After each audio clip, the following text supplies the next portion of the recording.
Esta é mais uma produção da Federação Espírita Pernambucana, para você que curte podcasts. Boa tarde a todos.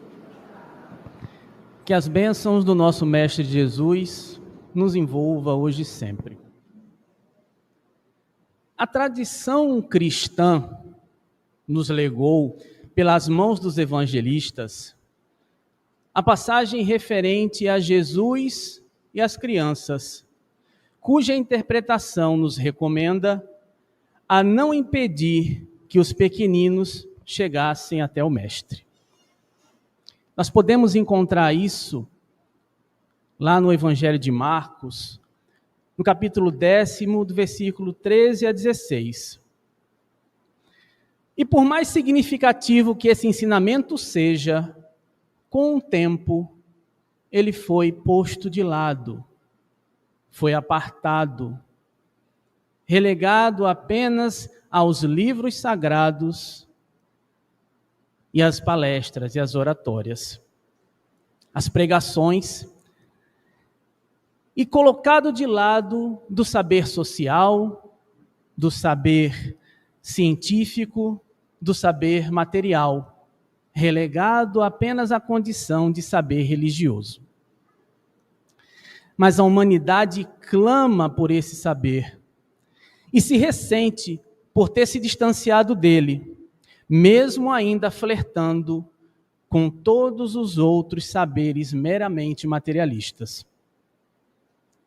A recomendação de Jesus não era apenas com o interesse de aumentar o número dos seus seguidores, aumentar o número dos seus prosélitos.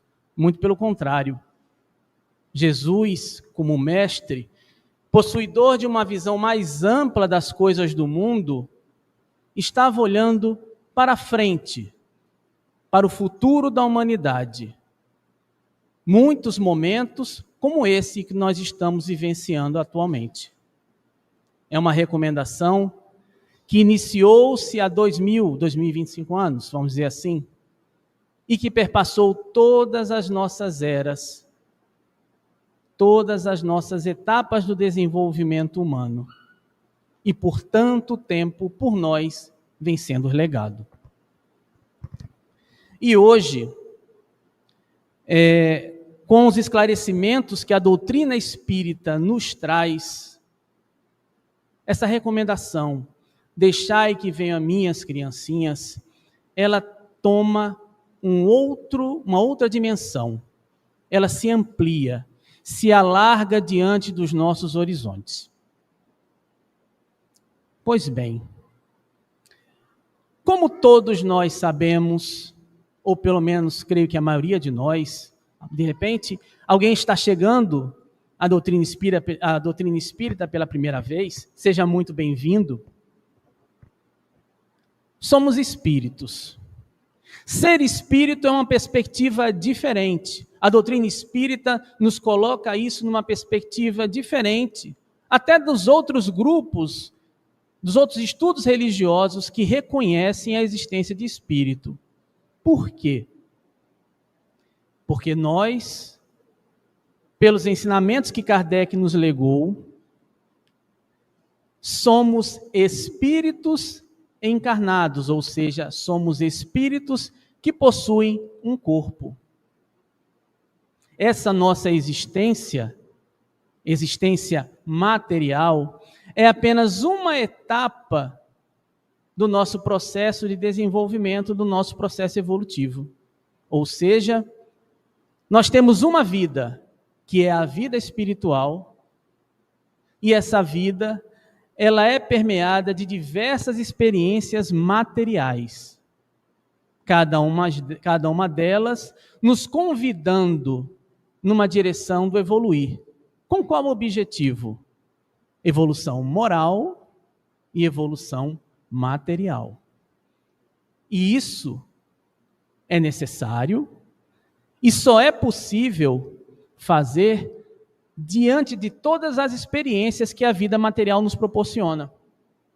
Ou seja, se estivéssemos numa condição diferente, talvez não evoluiríamos tanto como a nossa reencarnação nos permite.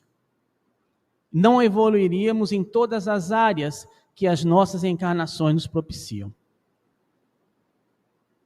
Por exemplo, os nossos desafios, que começam lá no início, no nosso ambiente doméstico, desde quando nascemos, seja os desafios familiares, relacionamentos, seja as condições em que nós reencarnamos, economicamente falando, condições de saúde, são os sinais que Deus nos aponta na direção daquilo que precisamos observar, dos pontos em que precisamos melhorar.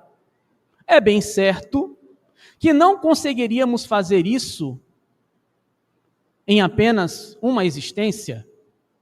Se fizermos uma conta bem rápida, a sociedade brasileira, a expectativa de vida deve estar em torno de 75, 80 anos, um pouco mais, um pouco menos. E vem crescendo, como acontece ao longo das diversas outras sociedades espalhadas pelo mundo. E a cada momento que passa, por mais que a gente aprenda, não é possível aprender tudo. Nem materialmente e nem moralmente. Materialmente, existem diversos saberes. A cada dia, as pesquisas, as ciências desenvolvem novas técnicas, novas formas de produção, novas maneiras de pensar e de olhar o mundo, novas ferramentas que visam tornar a nossa vida mais produtiva, melhor, mais prática. E do ponto de vista moral, também. Hoje, muitas questões que antes eram tidas como certas, hoje já são vistas com um olhar diferente, um olhar mais sensível, um olhar mais acolhedor. Problemas relacionados à convivência, à etnia, às opções religiosas e uma infinidade de outros que, se fôssemos elencar aqui, passaríamos a tarde toda. Além das nossas dificuldades de relacionamento. Aquele irmão com quem a gente não se dá, aquele parente que para nós é desafiador, um filho, um pai, uma mãe. Os detalhes do relacionamento para qual a convivência são bastante desafiadoras, bastante difíceis. E quando nós, diante dessa prova, nos deparamos com o ensinamento de Jesus, do amar ao próximo, amar os inimigos, pensamos de nós para nós mesmos, eu não vou conseguir amar essa pessoa. Realmente, talvez num primeiro momento não, mas é um desafio que é superado por etapas. Comecemos primeiro por tolerar.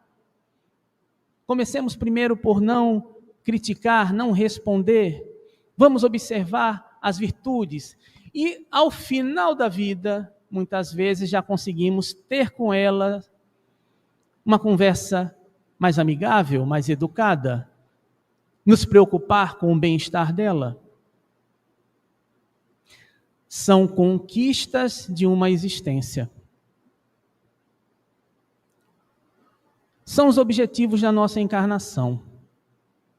Mas para além desses objetivos, existem outros, que vão além do que fazemos por nós mesmos. Lembrando que, segundo Kardec, segundo o Espírito e Verdade, nós temos dois objetivos gerais: trabalhar pelo nosso progresso e pelo progresso do nosso próximo. E quem é o nosso próximo mais próximo, senão aqueles que estão em nossos lares? Quem é o nosso próximo mais próximo, senão os nossos filhos? E aqueles que fazem as vezes de... E vamos estender aqui os conceitos, tanto de pais e mães, não se limitando apenas à questão biológica. Às vezes, temos aqueles filhos e filhas do coração, pais e mães do coração, como também os irmãos que a vida nos traz, não apenas os consanguíneos, aqueles que nós temos mais afinidades e aqueles que nós temos menos afinidades, mas que também são irmãos.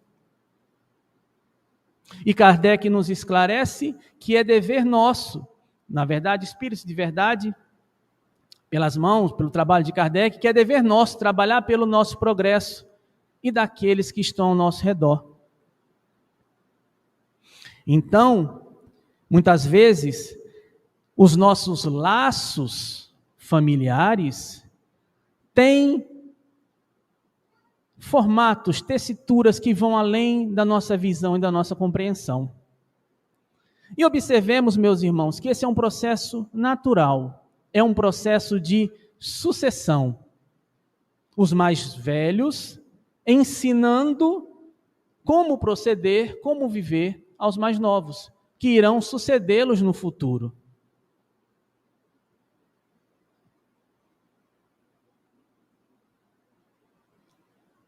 Daí, estendendo a nossa visão e o nosso entendimento sobre essa sucessão pequena que acontece dentro dos lares, em nossas famílias, podemos perceber como é importante um bom alicerce moral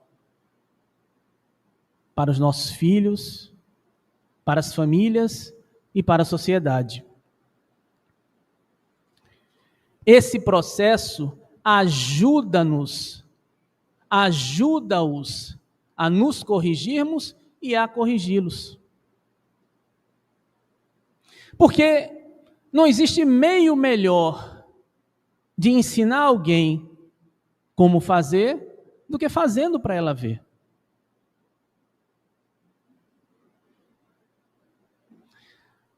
E foi o que Jesus veio nos trazer.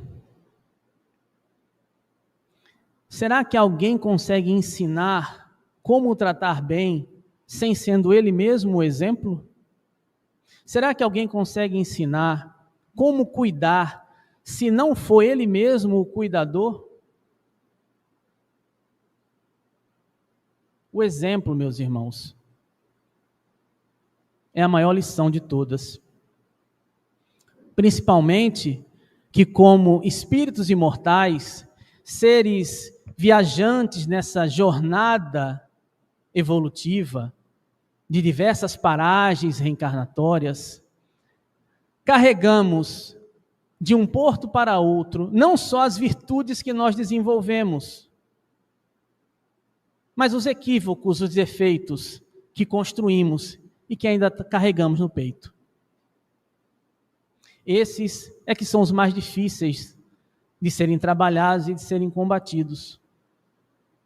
Então a doutrina espírita, ela nos esclarece que os nossos pequeninos, que como nós são espíritos imortais, nessa jornada de vida, neste barco, que como nós estamos também, nessa existência, também tem as suas virtudes e os seus pontos que precisam melhorar. E é nosso dever ajudá-los nesta direção.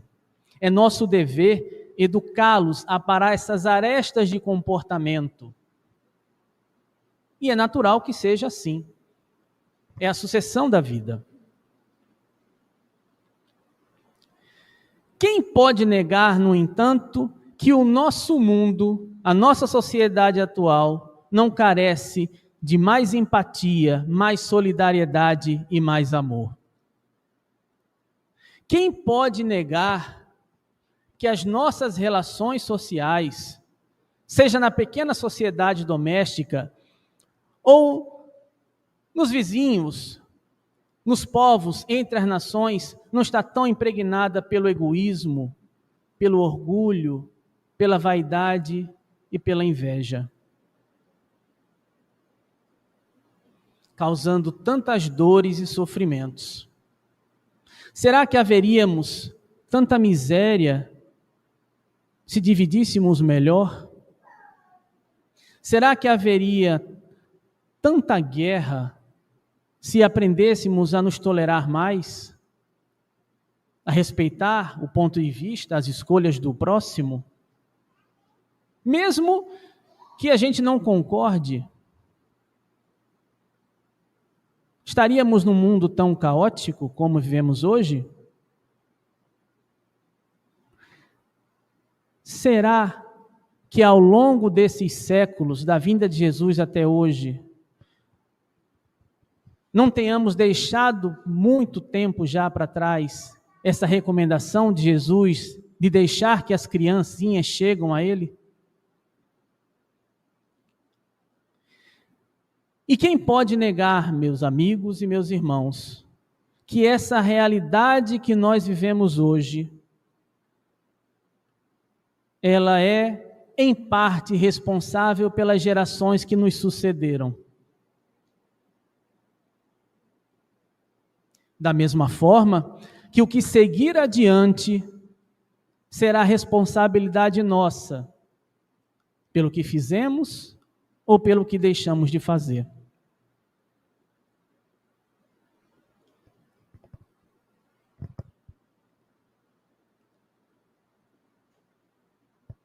A nossa instituição, a Federação Espírita Pernambucana, como várias outras instituições espíritas, tem um espaço dedicado à evangelização infanto-juvenil. Vocês conhecem? Vamos fazer uma enquete rápida aqui. Levanta a mão, por favor, quem tem filhos. Muito bem, a maioria. Agora levanta a mão, por favor, quem tem filhos que a essa hora estão lá atrás na evangelização. Bom, menos, né? Agora vamos fazer outra pergunta. Levanta a mão quem tem filho em idade infantil. Quem tem filho em idade adolescente? De adolescente para cima. Muito bem. E quem tem ambos? Bom, está bem distribuído. Então, a nossa instituição tem espaço de evangelização infanto-juvenil. Com qual objetivo? Para que, veja, é um trabalho de parceria, com o objetivo de quê? Que crianças e jovens, nossos filhos, nossos netos, nossos sobrinhos, aquelas crianças que estão dentro da nossa zona de influência, vamos dizer assim, né? Possam ter, como nós, acesso a esses ensinamentos de Jesus. Vejam, meus irmãos, que o objetivo é contribuir para o desenvolvimento moral deles. Para que eles possam ter acesso a essa base, esse alicerce moral. Mas também precisamos ser francos. A responsabilidade não é só das instituições, é uma parceria. E por que dizemos parceria? Porque por mais influência que os nossos abnegados evangelizadores, voluntários desse trabalho com crianças e adolescentes, exerça sobre os nossos filhos, nós, pais, continuamos sendo as referências deles. Então, é o nosso dia a dia que pega mais fundo na formação moral e do caráter de nossos filhos. Não só pelo que nós dizemos e fazemos, mas pelo que nós não falamos e não fazemos. Então, a proposta que a Federação Espírita Pernambucana traz, e que as outras casas também trazem, dentro da proposta da doutrina espírita, de levar o conhecimento da doutrina espírita dentro dessa visão que Kardec nos traz dos ensinamentos de Jesus, é para todos os públicos, dos 8 aos 80, vamos dizer assim. Mas, na verdade, não. Hoje nós temos um público diferenciado. Nós temos dos bebês, né? Nós temos dos meses até os mais velhos, exato. Tem alguns aqui com bebês também, nesse trabalho de evangelização. Então, nosso público é bastante amplo. E por quê?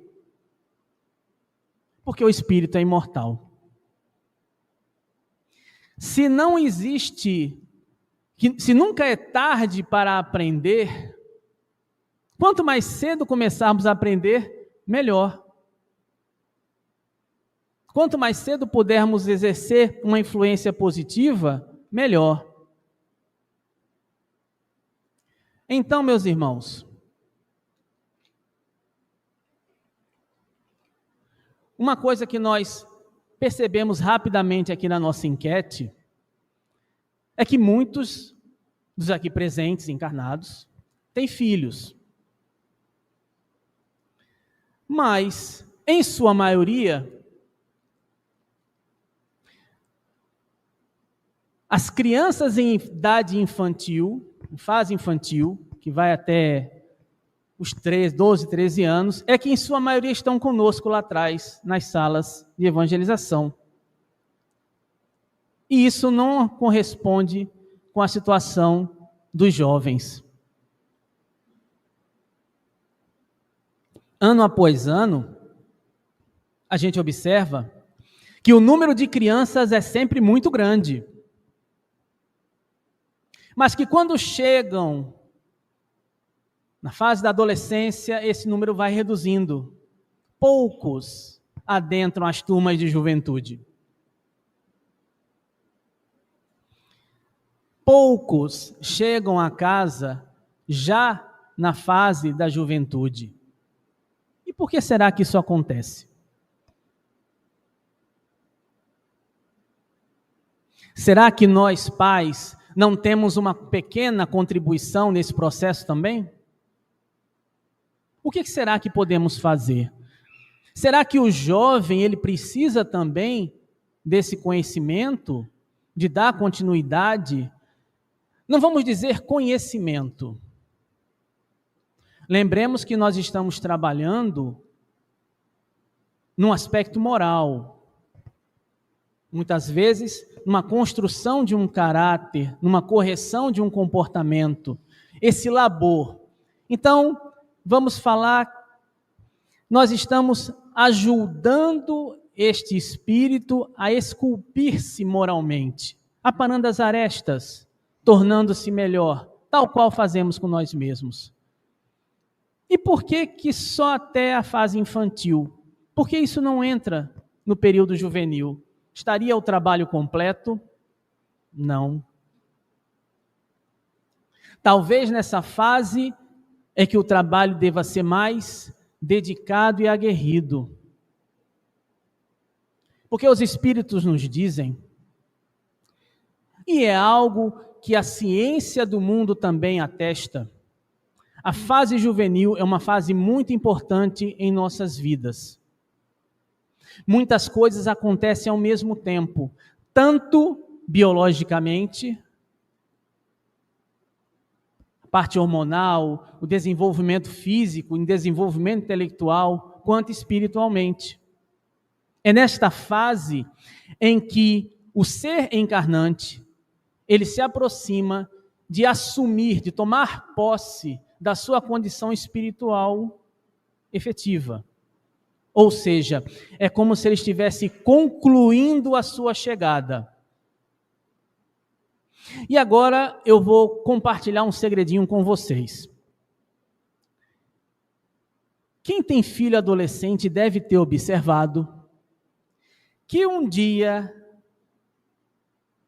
aquela criança dormiu de um jeito, com uma personalidade, com uma maneira de ser, e acordou ligeiramente diferente. Talvez mais ranzinza, talvez mais sério, talvez mais comunicativo. Exatamente nesse período de transição. Ah, tem os hormônios? Tem. Mas nós estamos de uma transição também, conforme Kardec pergunta lá no Livro dos Espíritos, questão 385, né, exatamente sobre esse período, e os Espíritos respondem que é exatamente nesse período da adolescência, da juventude, que o Espírito vai tomando posse do seu tesouro espiritual. A personalidade já se torna mais marcante. Materialmente é um momento importante. Materialmente é um momento importante. Por quê? Porque é nessa fase que nós, pais, já começamos a ter aquelas preocupações. Como será a carreira? Como será o trabalho? Como é que ele vai levar a vida? Aquela preocupação com o estudo, aquela preocupação com o que vai fazer, enfim. Nós, muitas vezes, demandamos coisas deles que eles não querem. Me diz aqui, por favor, quem é que tem filho adolescente que adora acordar cedo e ir para a aula? 2. Muito bem, parabéns. 3, eu não consegui essa façanha com meu filho. Ele não gosta de acordar cedo para ir para a aula. E adora dormir tarde. E acha que não tem tempo para nada. É curioso isso. É uma fase, é verdade. Mas por que ele quer isso? Por que ele gosta disso? Nós vamos deixar que eles façam do jeito que eles querem, do que eles gostam? Não. Porque nós temos uma visão de mais maduros e percebemos as consequências daquelas atitudes por parte deles. Então, o que nós fazemos? Nós insistimos. Uns insistem de uma forma mais branda, outros insistem de uma forma mais contundente, mas o fato é que a gente entende que aquilo é importante e nos esforçamos em fazê-los entender isso também. É a nossa parte. Estávamos nós refletindo sobre esse trabalho que compartilhamos com vocês na tarde de hoje, elencando que tipo de preocupações nós normalmente temos com nossos filhos. E eu achei uma coisa bastante curiosa que eu quero compartilhar com vocês. Nós nos preocupamos com eles quanto à saúde física, se ele tem alguma doença, deficiência, se vai sofrer algum acidente, se está machucado, se está com febre, a saúde mental, emocional, se ele está ansioso, se está estressado, se está deprimido, se está triste, se está alegre, se brigou com alguém, enfim. A saúde material, se ele está se dedicando a uma profissão, qual profissão ele vai se dedicar, se ele vai conseguir se manter no momento em que nós não estivermos mais por aqui. E traçamos todo um esquema, inclusive, que mexe profundamente em nossas vidas, de como ofertar a eles condições que atendam a todas essas nossas preocupações. Por exemplo, eu preciso que o meu filho se prepare melhor nos estudos para ele fazer um curso, ter uma profissão. Então a gente se aperta para quê? Para que ele possa estudar numa escola melhor, ou fazer um cursinho preparatório, ou para poder fazer um curso profissionalizante, ou para poder ir para uma faculdade. Eu vou trabalhar mais, vou assumir mais responsabilidades, vou fazer hora extra porque eu preciso ter esse recurso. Melhorar a saúde dele, eu preciso me desdobrar para dar uma condição melhor de saúde, ou um plano de saúde, ou uma reserva para quando estiver doente eu possa levá-lo para um atendimento melhor, caso seja algo mais grave que o SUS não atenda. Alimentação, precisamos trazer alimentos melhores para a nossa mesa, para que ele seja mais saudável, às vezes tem alguma limitação, alguma restrição alimentar. Ou seja, nós já nos adaptamos a fazer tudo isso por eles. Mas na educação moral, que é algo tão importante, tão relevante, a gente deixa ele escolher.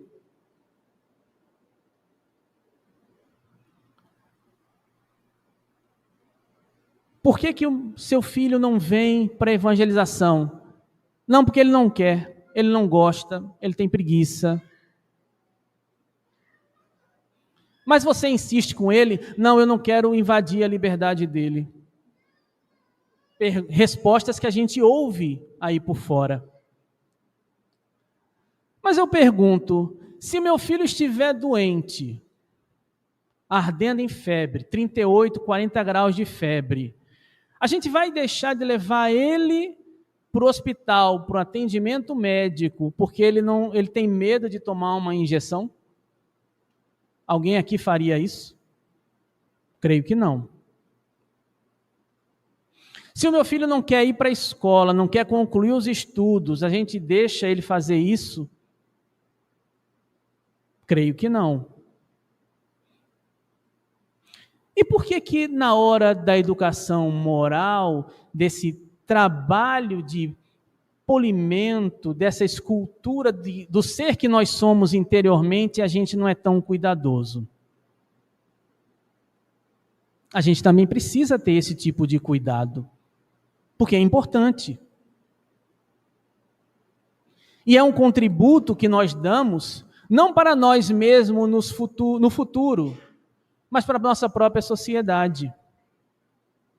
É um contributo que nós damos para ele mesmo, quando ele crescer e puder reconhecer que ele está numa condição melhor pelos esforços de seus pais. Mas alguém poderia dizer, mas André, eu não vou obrigá-lo a ir para uma casa espírita. Você quer que eu faça o quê? Que eu amarre ele, bote e traga arrastado? Ou que bote ele em castigo, que bata? Não. Nós podemos levar Jesus até ele. E de uma forma bem simples. Quem aqui faz evangelho no lar?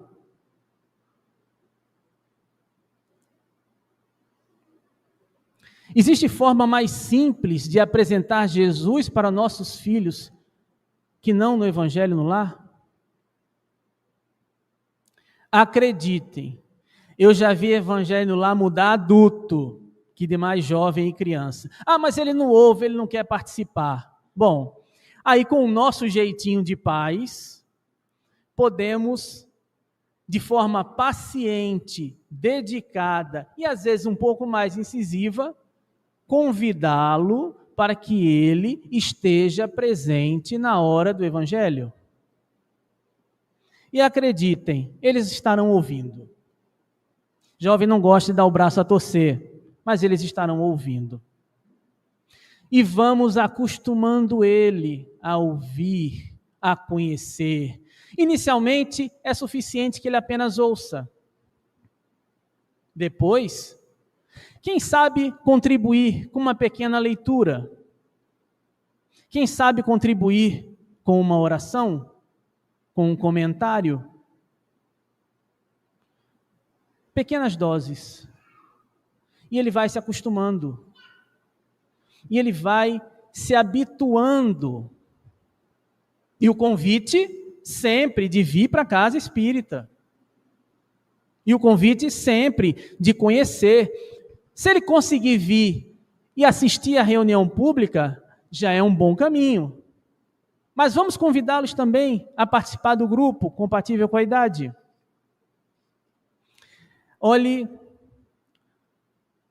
como evangelizadores que somos, muitos pais se surpreendem com a desenvoltura e com a eloquência dos filhos nas salas de evangelização. Porque os nossos filhos não nos contam tudo. Não nos contam tudo. Felizes aqueles que os filhos falam tudo que fazem de certo e de errado, tiram todas as dúvidas. Isso é raro. Mas no ambiente junto com iguais, eles se sentem muito mais à vontade. Tiram dúvidas. Compartilham receios. E isso é muito enriquecedor, é muito útil e é muito importante na formação. do indivíduo. É por isso que eu disse anteriormente que é um trabalho que é de parceria. A instituição nos ajuda na educação dos nossos filhos. E aí, eu gostaria de compartilhar com vocês uma situação. Por que eu insisti tanto para que meu filho participasse da evangelização? Ele não sabe, mas essa decisão eu tomei antes dele nascer. Na verdade, eu tomei essa decisão antes de casar. Minha esposa, se ouvir isso depois, vai ficar assim meio de nariz torcido.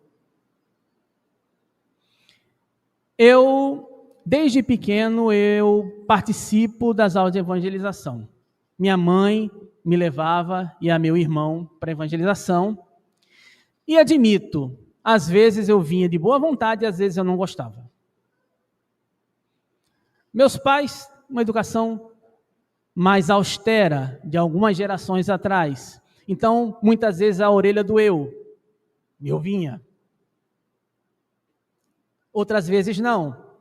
Outras vezes o sorvete do final da reunião era um bom... O pessoal aqui do antigo vai lembrar da sorveteria. O sorvete do final da reunião era um bom artifício de convencimento.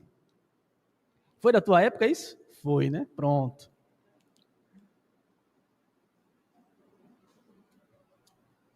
E a gente não gostava. Crescemos. E como todo jovem, o mundo lá fora é sedutor. O futebol, o videogame, as conversas inúteis na esquina, o andar de bicicleta, as paqueras, tudo lá fora era mais divertido. E a gente sempre ficava de nariz torcido quando tinha que vir e a gente não gostava. Só que, em um dado momento, um estalo ocorreu. Eu já não era mais o mesmo. A insistência de meus pais em me levarem para a evangelização faziam com que eu já não me identificasse lá com o mundo lá fora. O comportamento de meus colegas, eles faziam as coisas e olhavam assim, mas isso está errado. Isso não deve ser feito. Você está prejudicando. Isso é contra, de mim para mim mesmo, isso é contra os ensinamentos de Jesus. Eu não ia peitar, questionar, dizer você está errado, não. Mas de mim para mim mesmo eu fazia aquela análise, digo, nossa, tem alguma coisa estranha aí.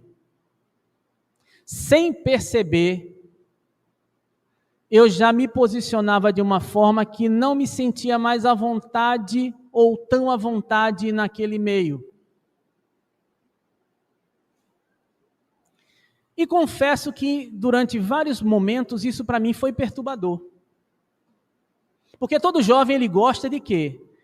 Ele gosta de estar em grupo, de estar entre amigos. Uma coisa é viajar com os pais. Outra coisa é estar na esquina sentado conversando com os amigos. Se você perguntar, você prefere viajar com seus pais ou ficar conversando com os amigos? Pode ter certeza. Conversando com os amigos. E aí, um belo dia eu tive a oportunidade de vir a uma reunião de jovens. Porque apesar de participar da evangelização na infância, quando eu cresci, quando aquela sala já não era mais compatível com a minha idade, eu já me achava grande, para onde é que eu vinha quando assistia a reunião? Para o salão. Eu subia para assistir palestra. Eu não queria assistir no grupo de jovens.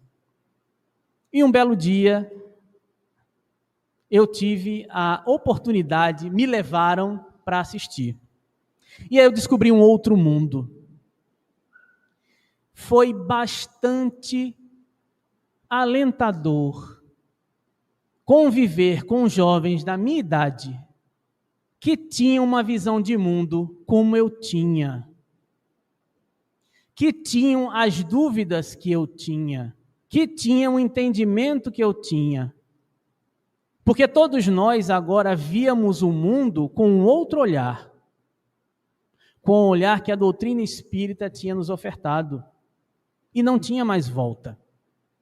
Acreditem, não existe mais volta. Mesmo aqueles que se afastam, mesmo aqueles que os filhos, quando chegam à fase adulta, se afastam, a semente do evangelho plantada em seus corações germinará, dará frutos e os alimentará quando eles precisarem. E um dia eles voltam. E eu observei que nesse ambiente eu ficava à vontade. Era um ambiente que me satisfazia. E me pegava ansioso para ir para a evangelização, para conversar com novos amigos, conversar sobre coisas que eles entendiam. Porque quando eu chegava e dizia assim, cara, muito viajado lá aquela resposta de inteligência suprema, causa primária de todas as coisas no livro dos Espíritos, né? Se eu fizesse isso lá fora, o pessoal dizia, hã? Aqui dentro eu dizia, né? O pessoal disse, eu também não entendi nada. Eu digo, poxa, alguém que sabe o que eu estou falando. E aí, eu aprendi solidariedade, eu aprendi companheirismo, eu aprendi respeito, obediência social. Aonde? Nos trabalhos voluntários que a casa oferece. Porque jovem é jovem em qualquer lugar. Então, quando um dizia assim, vamos fazer campanha do quilo, a instituição que eu participava tinha, aí todo mundo, vamos, se fosse sozinho não ia ninguém. Vamos participar de um coral para fazer a apresentação para as vovozinhas que estão lá no abrigo. Vamos.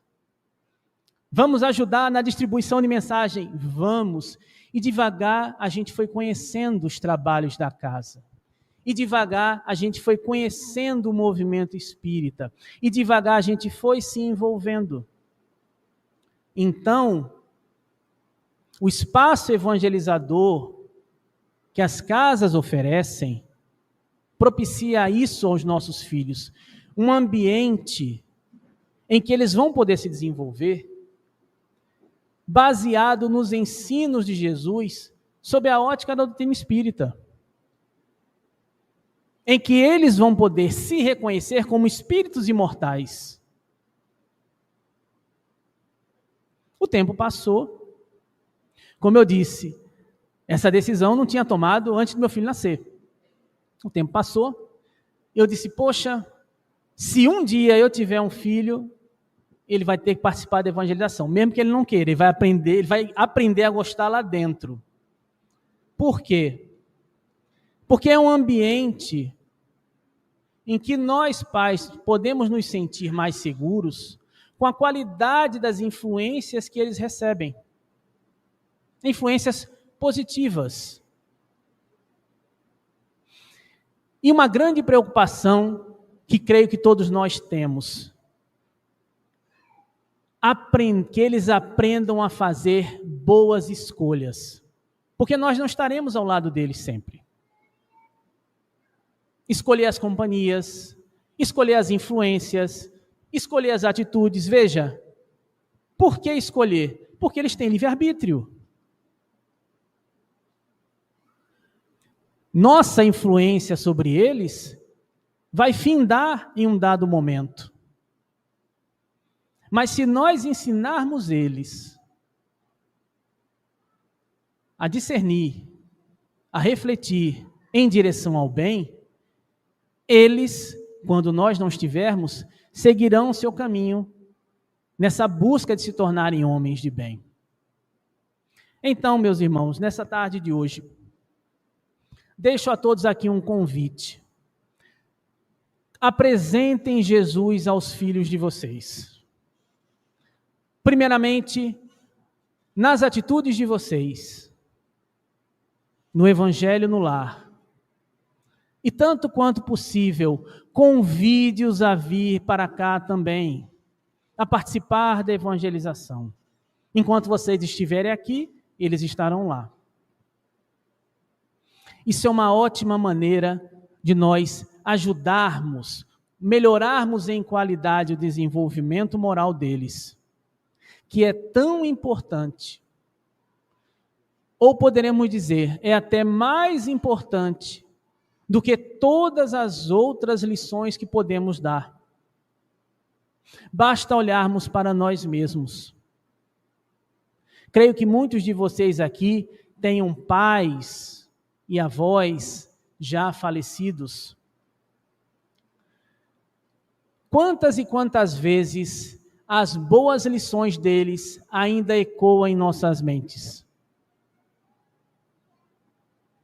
São lições que levamos para a vida. Que possamos possibilitar para os nossos filhos lições de uma qualidade melhor. Certamente estaremos assim contribuindo para vivermos num mundo melhor. Vamos deixar para a posteridade gerações melhores do que nós somos. Não importa o que fizeram por nós, podemos ser melhores. Podemos ensinar nossos filhos a ser melhores. Que possamos cumprir esse trabalho, essa tarefa que nos foi confiada, deixar que as nossas criancinhas caminhem até Jesus. Muita paz a todos. Você ouviu o podcast da Federação Espírita Pernambucana.